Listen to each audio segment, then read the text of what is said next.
Hi y'all! So today I'm going to be making gimbap. So I'm going to show you how I make it.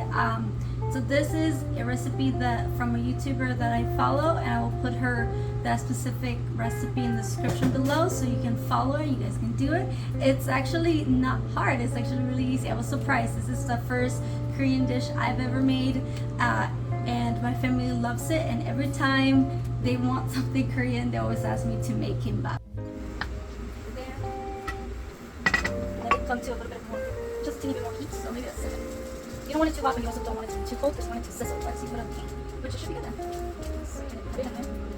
Not this is not ready yet, but I'm like not really much of a patient person, so I just put it in there. So when you do this little water, you just throw it away. You don't let it dip. Then after that, I'm gonna wash it. See how it's sizzling now? Not there yet, but it's getting there. So for this, you kind of want to leave it for like, once it's sizzling, you kind of wait for it to heat up. You want to leave it for 30 to 40 seconds. You don't want to leave it too long because you want it to still be crunchy. So we're going to do that. So what we're going to do here on this pan is we're going to make the meat. So I prepare the meat with soy sauce, what's called the brown sugar, a little bit of salt. I usually use kosher salt, some onion, and some garlic. I put like 2 heads of garlic on this. I like garlic, but not everybody in my family likes so much garlic, so I just put a little bit. It's sizzling now, so you want to turn it up. So after this, we're going to make that. So that's why we're going to need this little plate. We're going to wash it smoothly. Just going to take out a little, we're just going to rinse it out a bit. You also can try it. The best part about cooking is you can try the food, right?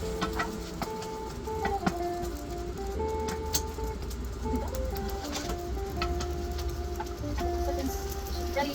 Meantime, I'm waiting for that. I think it's up and so that's it. And not forever trying to wait.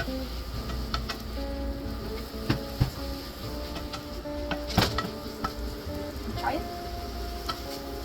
It's to my liking, so you want to always try it out just to see if it's how you like it. Once it's done, I just put it in here. For the meantime, we're waiting for everything else. Okay, so the next step we're going to do is the meat. The pan is already preheated, and so is the oil. So I'm going to put a little bit of the meat, part of the meat. So I'm going to get back just so I'm going to wash my hands. When I rinse my hands, don't want to touch things, not rinsing them. And then we're going to move this around. So I usually put this to like high heat because I want this to be done a little bit faster. But also meat takes a little while to cook, especially this amount. So after I'm done with this batch, we're going to do the second batch. I'm going to put it this plate and set it to the side. We're going to put it to the side for assembly. The water is almost done boiling, and what we're going to boil is this, which is spinach. And this is the type of spinach we want to use because the kimbap is long. You're going to boil it, so you kind of want this kind of spinach. We're just going to blanch it, I think is what it's called. That's what we're going to do. Is just blanching it for 30 seconds. But water takes forever to boil, especially that much amount. So this is why we have it. I think it should be good. Yep. All right, let's blanch this thing. I think so. We're blanched. So you're just going to take one by one and bring it in there. Have a little spoon to the side so we can help you. You're going to wash this first before you do this. So I had already previously had rinsed it out, make sure it's not dirty, and then on looking like that. So, hashtag clean veggies.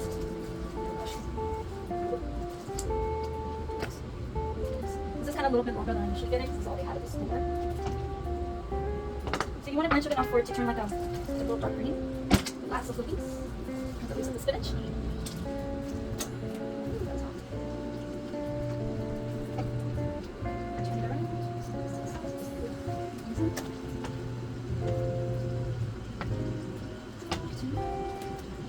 That's it. And you're done with the blanch. So now, sorry y'all, get this to the side. What you're going to do is, so I have a little handy dandy thing, so I don't get hot, so I get burnt. You're going to grab pan and just dump it in here so you can take it out. You want to also turn on your water to cold water so that it's easier for you to grab it.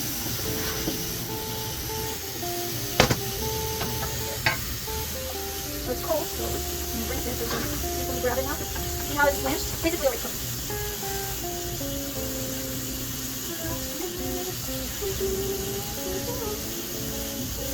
Sorry to have a song, my friend. Alright, so you grab it, you rinse it. Put these to the side. Now what I need is a knife. We're going to cut the ends. We don't want. Alright, so the next step is, like I said, you're cutting these and you're throwing it away. You kind of don't want it, just cut it a little bit. These are my taste. So what you do next is you're going to put this, you're going to put it to the side on plates, okay? And we're going to cut a little bit of garlic. So this to the side. Put this right there. And move this to the side. I'm just cleaning up my station a little bit. So we're just going to get a little bit of garlic and cut it. I'm going to put it on it. So it's going to be garlic, sesame seed oil, and salt. And that's how we're going to flavor it. I have the song from RM, Don't Say You Love Me, I think is what it's called. I was just listening to it and it's really, really good. I love it. So don't judge judge me on my cutting. I'm not really good at cutting. Most of the time, I make my stepdad cut stuff for me. You just want it this a little bit. I'm not really good at cutting things evenly, so you just want to make sure you just cut it just a little bit. And then you just set it on it. So I'm going to take this chunk, cut it in. You can do 1 or 2 garlics. This is a bigger garlic, so I'm just going to do 1 head. 1 little teeth. I guess that's what you can call them. Little teeth. You can do black pepper too. So it's basically salt, garlic, black pepper, and sesame seed oil. But I don't really do black pepper because my mama can't eat black pepper. So you're gonna do a little bit of salt, salty salt, maybe a lot, but I like salt, and then a little bit of sesame seed oil. Boom, and you're gonna just shake it up, shake it. And get it all up in there. It looks like I'm gonna cut the whole thing. So make sure that you don't have any of these because it doesn't taste good. If you have that in your food, it does not taste good. So just get it all over. You can put as much salt, as much oil, and as much garlic as you like. It's up to you. This is how I like it. So we're gonna set this to the side, and now we're gonna prepare the rice. The rice. So I made 3 cups of rice, and it's so I didn't put anything on there. You don't really put any salt or pepper or anything like that until now. This is already cooked. We're gonna put a little bit of sesame seed oil, as much as you like, and some salt to taste. And then you take a little spatula. I'm gonna take this because this is really hot, and you just mix it around. You're gonna probably need a little bit more than I put on there. And this is preparing it for the kimbap. This smells so good. So excited. My glasses get foggy every time. It's so hot. Okay. Don't put too much sesame seed oil because everything else is also flavored, so you also don't want to flavor it too much. You want to flavor it just enough because everything else that you're putting in the little roll is also going to flavor. So keep that in mind, right? If you're anything like me that loves my food to have quite a lot of salt, you might want to add a little bit more salt to that. So I'm just going to add a little bit more salt. This is kosher salt, by the way, so the salt's a little thicker, so that's why I also don't add too much salt, because the salt is already thick. And maybe just a teeny bit of sesame seed oil. There we go. Just a teeny bit. And we can try it. I'm so sorry to have that song in my brain. I'm going to link it in the description below, so if you're curious to hear that song, that is stuck in my brain. Usually when I'm cooking with music, so it feels so quiet. It's so weird that it's so quiet without music. I think this should be enough, so let me try it out. Yeah. Want to try it? My cameraman, my stepdad. It's okay? Like I said, it's not going to have that much flavoring. You can add a little bit more. We're going to set this to the side. And now it looks like the meat is ready, so let's get to the meat. Right here.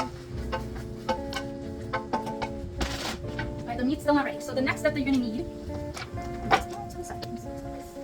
it's almost done. So the first batch is almost done, just a little bit more. The next thing you need, you just get that, is daikon, which is pickled radish. It's pickled yellow radish. You're definitely going to need it. So I put a couple strips to the side. I already bought it pre-cut because hashtag I'm going to be cutting this. This is a lot of work to cut. Like, this is a really easy recipe. It's just time consuming because you have to cut everything and prepare everything. So that's it for that. I may need some more, so I'm just going to set it to the side for later. Okay, so we already changed the batch. So first batch is ready. So we're doing second batch. What we're going to do right now is we're going to do the eggs. We're going to do 2 eggs. And we're going to open it. Get some shell in there. If you get shell in there, just take it out. Just going to have the shell in there for now. It's easier to get out a shell with the same shell itself. At least from what I heard anyways. No. This egg. Haha! I was determined. I did it. Alright, so we took out the shell, touched the egg. We're going to put a little bit of salt. Not too much, just a little bit. And we're going to shake it in. We're going to make a big egg. I don't know, pancake? Big egg pancake. It's just you don't want too much, but you don't want too little. Alright, so we're going to come over to the stove. You're going to need a non-stick pan for this. I've learned the hard way. You definitely need a non-stick pan for this. And the trick for this is to make it not a very hot pan, okay? So you want this to have some heat, but you don't want it to be too hot because you're going to leave it there for a little while for it to heat up, because you want the egg to be cooked evenly, and if it's too hot, the pan is not really going to be cooked evenly. So let me get something to wipe off my hand. Just one more of this. We'll just get something done. One last thing. So you're going to spread some oil on here too. So we're going to spread a little bit of oil. And you're going to spread it out to the whole pan, okay? Even though it's a non-stick pan, you want us to get it all out. Just to ensure that this egg does not stick on this pan. It's not going to stick. Enough.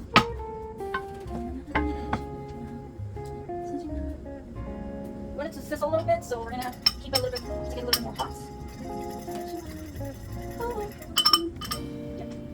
And basically, after everything is done, you'll be ready to assemble. You're going to need the nori, the seaweed, and then you'll be ready to assemble. I'm going to show to you how to assemble it without needing the little board. On the video that I mentioned earlier, she does it without it. She shows you how to do it with the little mat. You don't need it if you don't have it. I don't have it, and I find it much easier without a mat. Alright, so I think it's ready. And you just pour it in, okay?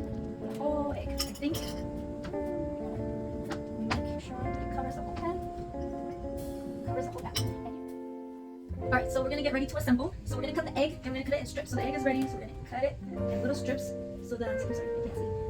So then we put it, the kimbap, cut it into strips. strips, little strips. Just grab it, take it, take it, take it, take it. More. Because you want every single one of them to have everything.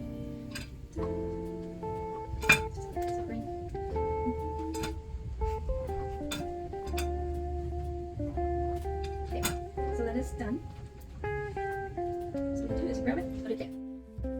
So we're going to take the little seaweed, and we're going to face it, the shiny part facing down, and then the dull part facing you. So we're going to do that. We're going to grab the rice since we have everything prepared. We're going to grab the rice. I'm going to grab a good amount. And you want to put it, I'm going to show you when I'm putting the rice in there, because the rice is basically going to be the one that's going to make everything stick. So you want everything, not everything to coat, but it's usually like 2 inches or so that you want to leave space. I usually measure it with like my fingers.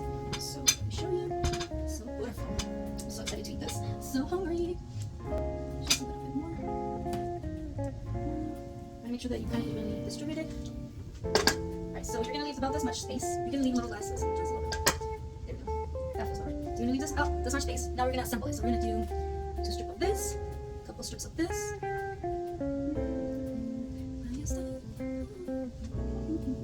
then a couple strips of this. And then we're going to do some carrots. Basically, you're just adding everything longwise. Just going to add it. And then you want to add the meat. Everything's going to be like a little strip. First one, first table, and then you're gonna grab it and you're gonna just roll it within each other, okay? So the rice is what's gonna keep it together. So roll, roll, roll, roll. That's it, voila! And you keep doing the same thing to each and every one of them. I'm gonna show you how to do a few of them. I'm sorry, I have to stack a little bit. Same thing, you're gonna grab dull part facing you, shiny part going down, because once you roll it, the shiny part is what's going to be, it's looking at you. You want it to make it look pretty. I'm gonna set this knife to the side. I don't really have a lot of space in this kitchen now. Put it right there. Because later we're gonna cut it. Alright, so again, we're gonna get a little bit of rice. You want to spread it out. I'm gonna make a few of them. Spread. The rice. That's why you want to make this type of rice, which is sticky rice, so that because the rice is basically what's keeping everything, making everything stick. If you don't have the right type of rice, it's gonna be hard for you to make everything stick.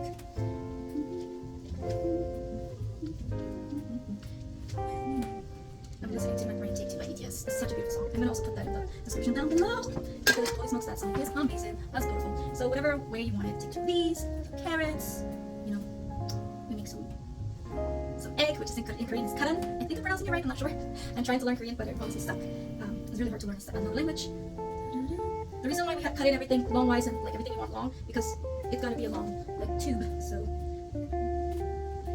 some people, like my mama, doesn't like it rolled. She likes it mixed, so I also leave some space for that. And then again, same thing. Grab it, turn it to make it easy for you, and kind of roll it in. Roll, and put this in. Roll, roll, roll, roll. Let's do it one last time, just to make sure it's tight. Voila, that's it. And you keep going. You want to make sure that everything, wherever you're working out, everything is dry because seaweed is a little bit like, it's really easy to break if you have it wet. In the video that I'm going to link below, she roasts it, she roasts it a little bit. I don't roast it just because it's a lot of, it does take some time to roasting the seaweed and stuff, so I don't really roast it. But you can if you want to, and try it out, you can roast it. It's fun whenever you're doing something because you can do, the way you want to do it. I'm sure it makes the, like if you're using the mat, it's easier. I can never figure it out. Like she shows you how to use it, but I can never figure it out. This way works fine for me.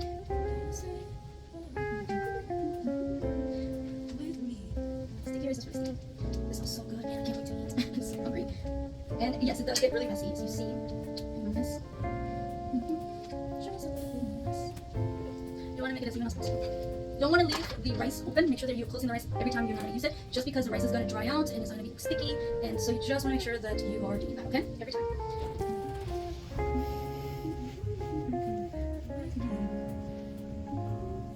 This looks so beautiful. It's so quiet. This house is so weird. I'm sorry. Again, turn it and you roll it within itself. Make sure that you join everything and you roll, roll, roll, roll, roll. Do a couple times just to make sure. You don't want to do it too tight because it's going to break it if you do. Knock in between. 1, 2, 3. I'm going to make like 4 more. Okay. 2 more. 2 for me, 2 for Manny. You want one, right? Rolled. Get it rolled.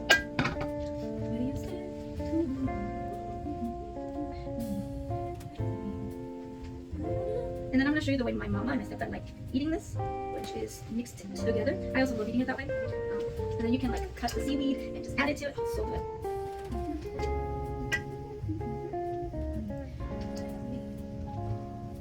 I think I was listening to BTS all day, as I do, and so their song kind of gets stuck in my brain, and sometimes I'm singing those. So it really doesn't matter which way, which veggie you put in first, as long as you're putting all of the veggies in here, okay?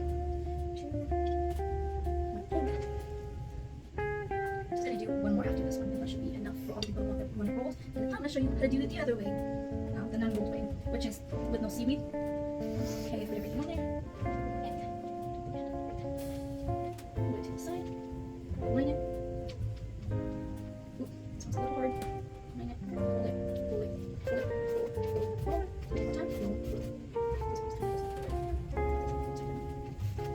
If it doesn't feel tight enough, just do it. Just make sure you don't do it too hard, because again, if you do it too hard, you're gonna break it, or it just doesn't stick. You can only have like the rice being the same part. 1, 2, 3, 4. 5, 2 for me. More many. This should be the last one. Spread it out. Spread it out. Sorry, you got it. You find your rhythm once you've got it.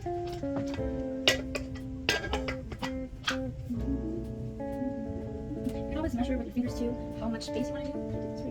Yeah, that's the way I did it. It's fine. Like I said, I'm not really professional with this. I'm just doing this because I think it's fun to do. Like, you know, this video, and this is how I normally would do it. This is the last one. Just a little bit. Continue this. The last portion. The Z's.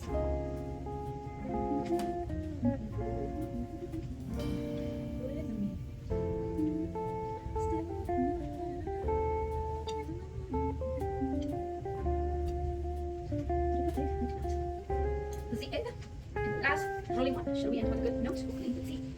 1, roll, 2, roll, roll. We rolled it. This one's kind of say it. There we go. Say it. This is done. This one's done. Come on, done. There we go. That's all. Alright, so I did 5. So I'm gonna show you the last thing that I do. This is so already. So you got wet. Like I said, you don't want to get them wet. So I usually grab everything else. I'm gonna grab a little bit more of these because I don't have enough. And just cut it up. Once I'm good with whatever amounts I'm going to make with the gimbap, everything else that is left, I grab it, cut it up, chop it up, and add it to the pan.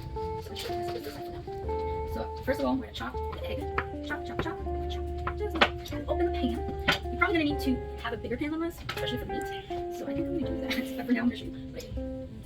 You grab the daikon, again, all together, chop, chop, chop, chop, chop.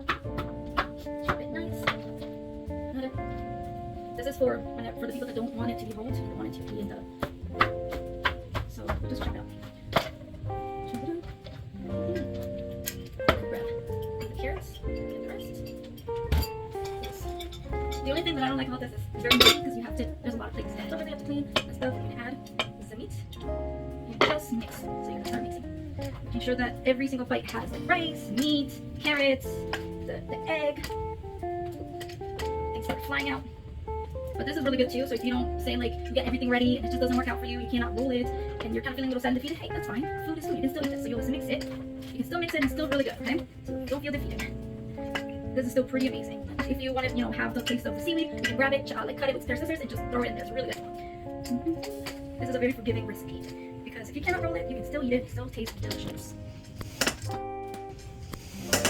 Now we're gonna add the last bit of meat, mix some more, and you should be ready to eat. I'll show you the last bit. It's gonna be delicious. And the best part is, after you've done this and you don't finish eating this, you just put it in the fridge, do this for your lunch, for dinner. It's still pretty good. This is when I finish eating this for myself and the people who's gonna eat some. This is what I usually take for lunch after for work. So I think that should be good. Still needs a little bit more mixing, but I'm done for now because I'm ready to eat. So the best part is you can close it, set it to the side. Whenever the people are ready to eat, just set it to the side that way.